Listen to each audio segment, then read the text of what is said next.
दोस्तों स्वागत है आप सभी का आपके अपने चैनल लवी सर में। तो आज मैं बताने वाला हूँ ट्रिग्नोमेट्री, जिसका हिंदी में कहते हैं त्रिकोणमिति। त्रिकोणमिति क्या होती है, इसका मतलब क्या होता है, इसको हल कैसे। वीडियो को स्किप बिल्कुल भी मत करना, नहीं तो इसमें ऐसी ऐसी ट्रिक बताई गई है जिनको आप समझ नहीं पाओगे। तो चलिए शुरू करते हैं। सबसे पहले इसका हम मतलब जान लेते हैं, इसका अर्थ क्या होता है। हिंदी में इसको त्रिकोणमिति कहते हैं। इसका अगर संधि विच्छेद किया जाए तो ये होता है त्रिधन कोण धनमिति, त्रिकोणमिति। इसमें त्रि का मतलब होता है तीन, कोण का मतलब होता है कोना। कोना तो आप लोग जानते होंगे, त्रि का मतलब तीन, कोण का मतलब कोना, मिति का मतलब तो आप लोग जानते होंगे, सबसे सरल मिति का मतलब होता है मापन। तो इसका पूरा मतलब निकल के आता है कि तीन कोणों का मापन। इसमें हम यही सीखते हैं पूरे चैप्टर में, तीन कोणों का मापन। त्रिकोणमिति हमेशा एक समकोण त्रिभुज पर ही निर्भर करती है। समकोण त्रिभुज के बिना यह लगाई ही नहीं जा सकती।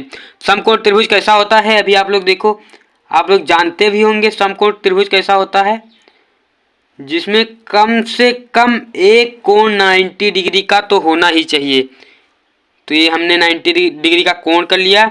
यहाँ पे हमने एक कोण माना जिसका नाम थीटा बता दिया। ये हमारा ए, बी और सी। यहाँ पे जो सी है इसको कोण मान लेते हैं। इसमें तीन भुजाएं हैं, तीन भुजाओं को हम अलग अलग नाम से जानते हैं। इसको हम लोग कर्ण कहते हैं, इसको लंब कहते हैं और इसको आधार कहते हैं। तो फ्रेंड्स इसमें कुछ लोग कंफ्यूज हो जाते हैं कि लंब किसको कहें और कर्ण किसको कहें और आधार किसको कहें। तो जो जहाँ पर 90 डिग्री बन रहा होता है उसके सामने वाली भुजा को हम लोग कर्ण कहते हैं, तथा जिस पर थीटा कोण बन रहा होता है उसे आधार कहते हैं, और थीटा कोण के जस्ट सामने वाली भुजा को लंब कहते हैं। इसमें बहुत लोग कंफ्यूज होते हैं कि आधार और लंब, इसको आधार माने या इसको आधार माने, या इसको लंब कहें या इसको कहें। तो दोस्तों जहाँ पर थीटा कोण बनेगा वही हमारा आधार होगा। अगर अभी यहाँ पर थीटा कोण हम बना दें तो हमारा आधार ऐसे, ये स्ट्रेट लाइन ये सीधी हमारा आधार हो जाएगी, तब लंब ये हो जाएगा। तो यहाँ पर थीटा कोण बन रहा है इसलिए लंब ये है। और इसको कर्ण को हम लोग समकोण त्रिभुज की सबसे बड़ी भुजा भी कहते हैं। त्रिकोणमिति के हमेशा 6 दोस्त होते हैं। 6 दोस्तों से ही मिलकर त्रिकोणमिति बनती है। 6 दोस्त मान लीजिए या उनके पार्ट्स मान लीजिए। 6 दोस्त कौन कौन से होते हैं उनको हम फटाफट से लिख लेते हैं। पहला होता है हमारा साइन थीटा, दूसरा क्या होता है कॉट थीटा,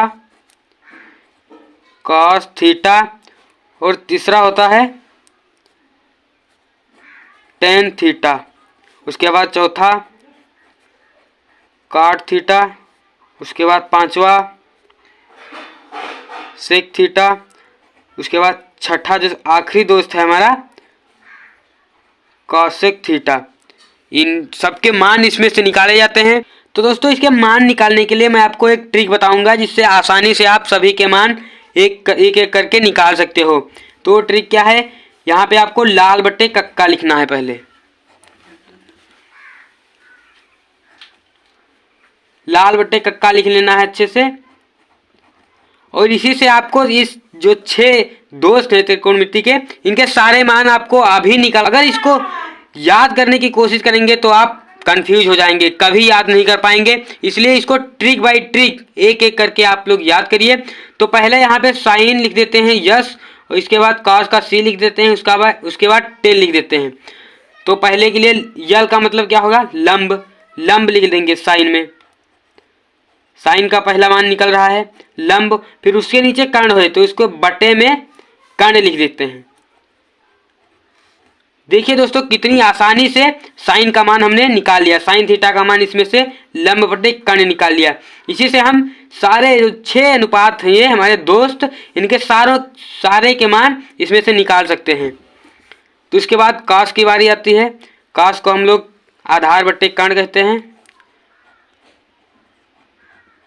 आधार बटे कर्ण। बटे का निशान थोड़ा ऐसे लगा रहा हूँ, जगह कम है। तो दोस्तों 10 की बारी आती है। 10 में हमारा यल है, यल से लंब होता है, फिर लंब बटे आधार, ए से आधार।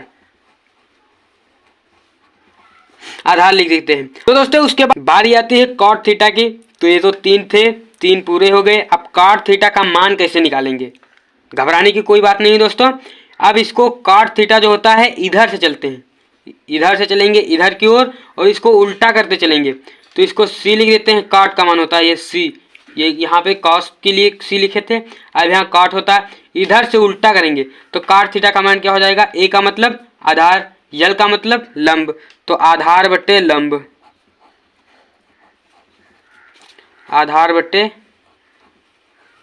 लंब। अब दोस्तों आप लोग दिमाग लगाइए, देखिए 10 का उल्टा लिखा है आधार बट्टे लंब, इससे क्या पता चलता है कि कॉट थीटा जो होता है 10 का उल्टा होता है। इसी तरह जो सेक थीटा होगा, यहाँ पे आएंगे तो यहाँ से कॉस का मान निकाले थे, अब यहीं से हम लोग सेक का मान निकालेंगे।